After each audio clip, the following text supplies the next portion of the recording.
We are the Pennsylvania Manufacturers Association. We are the Pennsylvania Manufacturers Association. Business in Pennsylvania. And business in Pennsylvania is our business. There's been a lot of talk about whether or not there should be a so-called lame duck session in the 2-week period between when the legislature is sworn in on January 6th and when the new governor gets sworn in on January 20th. We still don't really know for sure what's going to be going on in those 2 weeks, but where do you stand on whether or not that would be appropriate? Well, I think you said in the lead into the question that there's been a lot of talk. Well, there's been a lot of talk among the chattering class, if you will. Governor Mark Schweiker once described the rotunda of the Capitol as the grand echo chamber. You can whisper at one end and it's a thunderous boom at the other.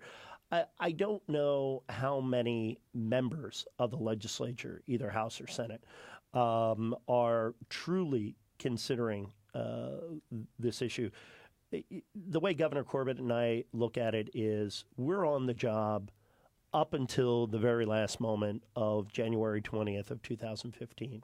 If the legislature wants to move an agenda forward and produces legislation and submits it to the governor for consideration on his desk, he's going to consider it.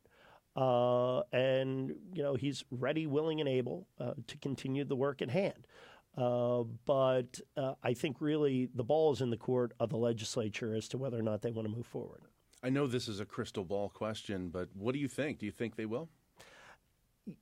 One of the things that I have learned the hard way over the last 4 years is it is virtually impossible to predict what may or may not happen at any given moment in the House or Senate.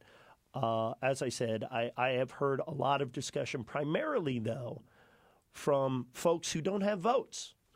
I've heard from lobbyists. Yeah. I've heard from the media.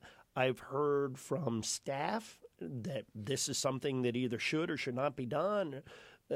But I haven't heard a lot from those who ultimately have to make the decision, and I think we'll leave it with them. And the leaders of the House and the Senate will determine whether or not it's good public policy and makes good sense to move the ball forward. If, in fact, they do, as I said, I know for a fact that Governor Corbett is prepared to listen.